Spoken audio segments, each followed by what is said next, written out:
Hey, another podcast episode on CodeStories. My name is Nathaniel, and I'm an iOS developer from Berlin, Germany. The name of my guest is Basim. Basim is a UX research lead, design mentor, and coach. Following a brief role as a sales representative in Japan, Basim sought purpose in his work, leading him to retrain in user experience. His career has ever since taken him from London to Berlin, working at SoundCloud and Zalando, before starting a research team at Blinkist. Let's get to know more about Basim. Hey, Basim, what's up? How you doing? なんとなく元気かな Wait, what? Sorry, that means I'm doing okay All right. in Japanese. Oh, great. Okay. Arigato. どういたしまして So, how you doing, man? Yeah, not too bad, not too bad. Really glad to be here. Thanks for the invite. Thank you. You're welcome. Yeah. You're welcome. So, where are you original from, Julie? So this is a question that I get a lot, and it is a little complicated, but I think the short story is that I was born in Japan. I grew up in London, and my parents are a mixture of Saudi Arabian, Egyptian, Iraqi, and Japanese.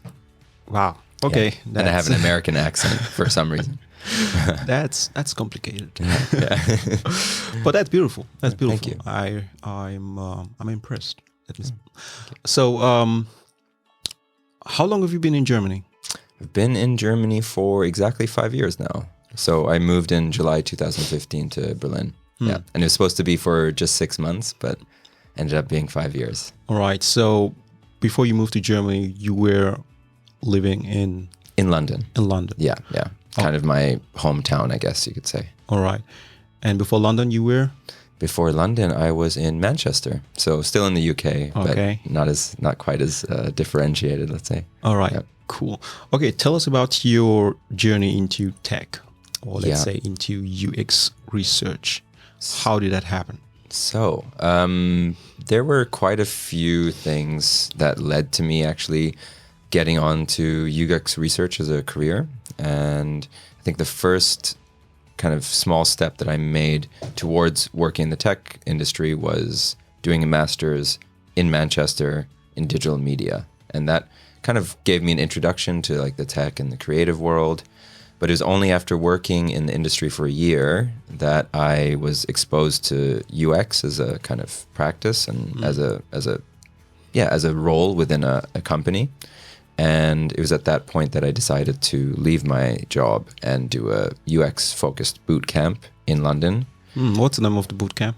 It was by General Assembly, and it was actually a UX design boot camp, but it gave me a bit of an introduction to UX research as well. Oh, great. So I was able to actually get like a taste of it and see that it was something I was really interested in. Talking about General Assembly, I think my last guest was also had a boot camp in General Assembly, but in web development, I guess. Yeah, they do a ton of different sort of courses. And I think at the time and when I was doing it, 2014, it was, I think, one of the better on-site, training available in London. And yeah, I really loved the experience. Okay, and then where did you go from there? From there, I was applying to a couple of jobs, a few internships, some in London. I got that generic auto response email quite a few times where we took a look at your application, but no thanks. And then I actually applied to an internship right here in Berlin at SoundCloud. And that was for an internship for the UX research team. And I applied, a few weeks after finishing up my boot camp, did some tasks, did an interview, and then they offered it to me. And then I moved to Berlin 2 weeks later. Wow. Tell us about more of your experience in Japan. Yeah. So what were you doing in Japan exactly? Yeah. So for a little bit of context, I studied business and Japanese at university. That was my first degree. It was covering everything from the language to the culture to history. And I was just so desperate to go out and live in Japan. And after the degree finished, so I just essentially took the first thing that was provided to me, or first opportunity I could get, and that was selling air conditioners. Yeah, You were selling air conditioners. I was selling air conditioners in Japan, in a massive factory in Japan, in kind of the middle of nowhere. Wow. Yeah, it was pretty bizarre. Like living in Japan, working in Japanese, selling air conditioners. So a guy who doesn't look Japanese, selling air conditioning in Japan. Yeah. How was it for the Japanese people who were like your customers? How was it for them? It was strange, right? I guess. Yeah, I mean, so surprising. Let's say. Put it that I think way. it was surprising. I think it's no surprise that I was the first person to get in trouble at work all the time whenever something went wrong. And I think I also remember at one point kind of being the person that would go to trade shows and hand out pamphlets and give explanations. I guess I kind of stood out a little bit in that sense. Right. And yeah, it was all right, but it just wasn't me. Yeah. How would you sell How would you sell an air conditioner to a Japanese in Japan in Japanese? It's been a while, but let me say I would come to the store right now and I would say, "Hi, I want to have that air conditioner back there." What do you would say? この形ですか? やっぱりこの形はメイクがね、結構新しいです。Great. Yeah, I could keep going. Wow. I could talk about the pipes.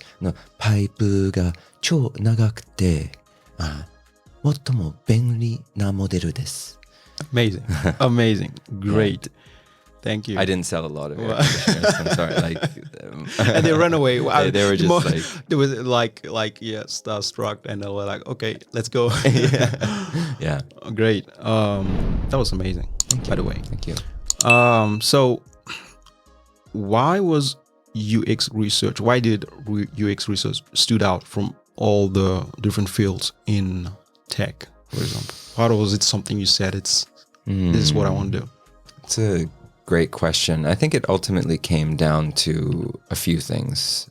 I was lucky enough to be exposed to UX design and the whole UX field while I was working in a small agency in London, and I really was attracted to this idea that it was about people, like first and foremost.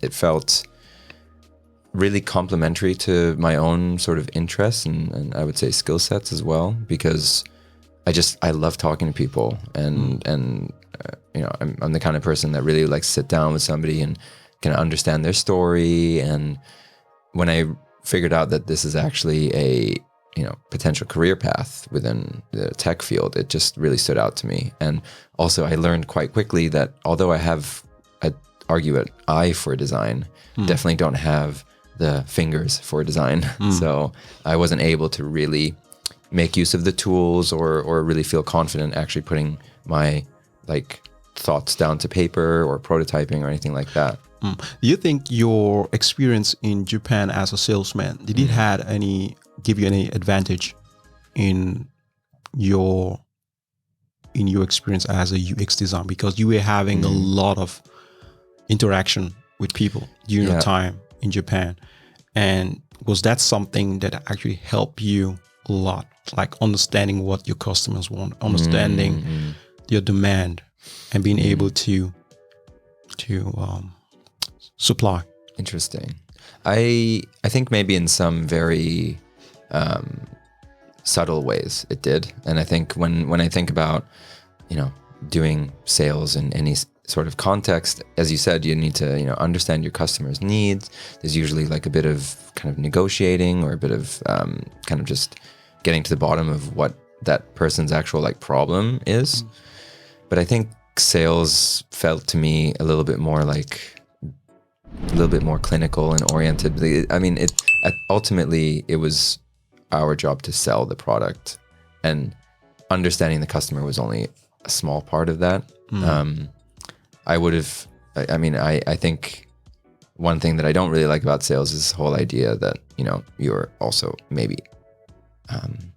not disrespecting the client, but you're also maybe overselling something Yeah, or the get experience, it. like making it sound really, really great. But All right, let's go more into UX research. So within the software development realm, field, universe, yeah, if you talk about UX research, most people know what you're talking about. They can relate to it. But outside of this realm, when you talk about UX research to the average person, let's say, they don't know about that. Why is that the case? Why do you think that's the reason why people doesn't know about UX research? yeah. I mean, it's funny because I've been trying to explain to my parents for years what I do, and it just doesn't really translate. And even when I speak to people who are maybe a little bit more aware of tech and the different fields there, they think my role is really about market research or like, picking up the phone and calling people and like even something more along the lines of customer support. When I think about like why that's not the case is like, it's a good question. It's a fair question. And it's also like very clear, like in organizations where I've worked in, they also still don't really know what UX research does or what it can provide. So I think a big part of a UX researcher's job is to actually just educate stakeholders to make them understand like what it is, UX researchers can do, what they can offer. And hopefully with every conversation, workshop, meeting, they understand a little bit more. But yeah, I never really thought about like why it's generally not understood. Maybe I think it's a newish field. But when I say that, there are people who have been doing UX research for, 15, 20 years by a different name. So yeah. Great. So if you could define, or if you would define UX research to someone who is absolutely alien to UX research, how would you explain in just a few words for some of the listeners, some of the people watching this right now might be thinking, what is UX research? Yeah. How would you explain? So I would explain it as UX research is kind of the study of people's goals and needs, behaviors, and motivations. And kind of in the pursuit of understanding that, you can then, evaluate your product in different ways, show people what you're working on, show them prototypes, test usability, that kind of thing. Or get a fundamental understanding of people's lives and how they interact with products and services. Okay. I'm sorry for cutting you off, Sure. but just to put it more context into this talk, when you're talking about product, we're talking about an app, right? Yeah. Or a website, because some people might be listening, what kind of product are they talking about? Okay. So just to clarify, so you're talking about an app, a website. How do customers or how do users interact with certain app or certain? Correct, like apps or websites or, in some industries you would actually maybe look at physical products. Yeah, sure. But I think generally speaking, it's definitely more in the app or website realm. Yeah. Yeah. Great. So yeah, it's, I guess, I didn't do a great job of explaining it in a brief sense. That's good. That's good. Yeah. I think just the study of people and how they interact with apps, websites, and services, and taking that information and trying to make your own app, service, or website better by really understanding people's needs. Great. And do you have like tools you use for like looking into users' behavior?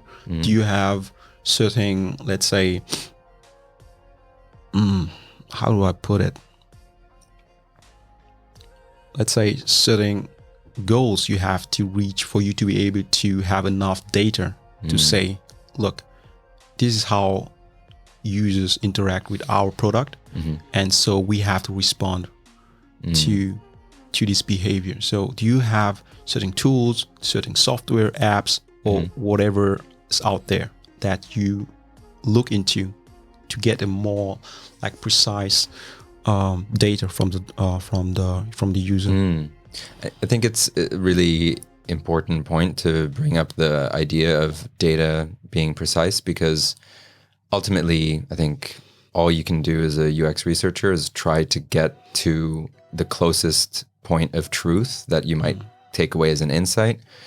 There's many different methods and ways to do that, but ultimately we have things like surveys, interviews.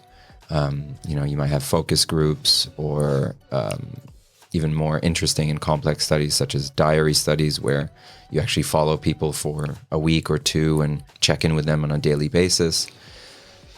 All of these different methods are all about trying to understand more about your users and their needs, and anything that they, anything that you can learn about their contexts. So yeah, there are different tools and different approaches and softwares for all of them. But I think when we're talking about preciseness of data, it really comes down to, if you send a survey to 10 people, I don't think it's going to be very precise. Of course, you're not speaking to enough people there. But, the more people you speak to in a survey, or like the more time you spend with people, generally speaking, is going to give you a better idea of habits at a greater scale. So we like to do hour-long interviews, whether they're, through Skype or Google Hangouts or Zoom. And for surveys, we use tools that are readily available, like Typeform, Survey Gizmo, that kind of great. thing. Approach was the word I was looking for. Yeah. when I was trying to ask you that question. All right. So right now in your career as a UX researcher, you're looking forward to become a mentor or like a instructor, right? Or are you that already? So I've been kind of doing some form of mentorship or like instructions, as you mentioned, for the last half a year or 1 year or so. But I'm really looking to transition into that more full time. So I actually want to make as much space as possible for people who are, curious about this field, or people who want to, get into UX research, and, work with them on an advisory basis. So, what I've learned over the course of the last 5 years, try to pass that back to people. And then I think the natural evolution of that is just, doing that for a group of people at the same time, like, a group of students, whether it's at a boot camp or an online lecture. I find that stuff fascinating. Yeah. Great. So how much technical knowledge do you need to have of a product for you to become a good UX researcher? Or is the technical aspect of a product not that important? I think the technical aspect of user research can kind of exist. I have seen a lot of user researchers possess like more of a design background or more of an academic background. When it comes to actually like hard like skills like coding or even doing design, I don't think it's necessary personally. I think it can help. But when I think about like what skills are necessary as a UX researcher, it's really more in things like, are you able to be present within a conversation? Do you have problem-solving skills? So if a stakeholder comes to you and asks you, why are our subscription rates dropping? What can you do with user research to actually try and solve that problem? Because that's a very common like question, and it's a very difficult question to answer. So I think when it comes to user research, it's not really necessary to have like, all of these different like really, really hard skills on your plate, but more just things like project management, knowing how to listen and hold presence, and, also documenting data and making sense of it. Those are really the things that come to mind. All right. So you actually already said a little bit of what you need to be a UX researcher. So my next question was actually, who does the field of UX research, who can be a UX researcher? Who fits into this department? Sorry about that. No problem. so I think there's lots of different types of people that can get into UX research. Over the course of my career, I've worked with people who come from, the market research angle. I've worked with people who got into it like from actual like UX design or product design. I've also worked with people who have studied like library sciences, for example. I think getting into the UX research field is not necessarily the hard part so much, because there's just so many different angles you can come at it from. But I guess it's probably, useful to think about how you might be able to stand out in that regard, because, I can imagine with software development, you have something like, GitHub, to be able to, put your code out there and to like send to any prospective employers. With UX research, it's a little bit more unclear whether or not you need a portfolio or not to actually get a job. But any sort of evidence or any sort of like real case studies that show that you can think like a user researcher and that you can also provide like learnings as a user researcher, I think those are the real things. Great. So when you are studying user behavior and the product is, or let's say management has certain goals. Yeah. However, the users or your customers does not apply to what the management looking for. Yeah. So what do you decide for which option do you pick? So do you decide to do what management want from you, or do you decide what the users, your customers, are looking for?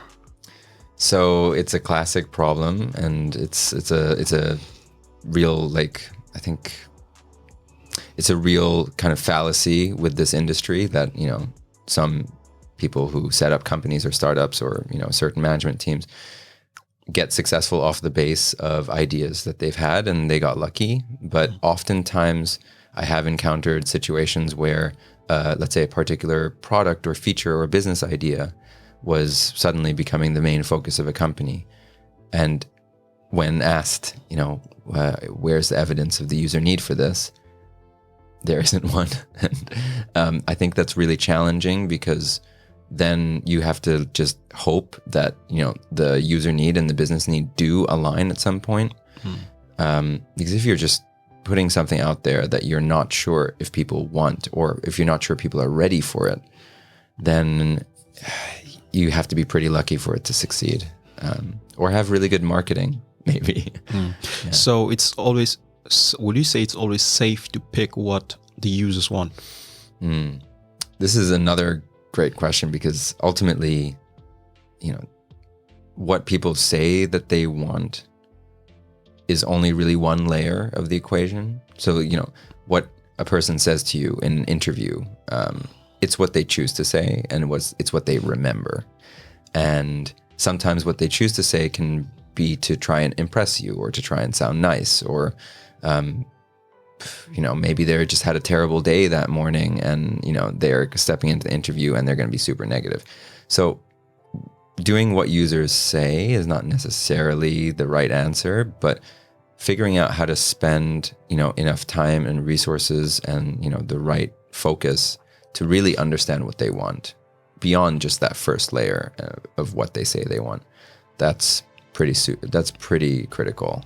Yeah. So at the end of the day, you're trying to find the best of both worlds and merge them together and make everybody happy. That's that's what you aim for. But like ultimately, it's also very true that they don't always align when it comes to customer needs and a business's needs.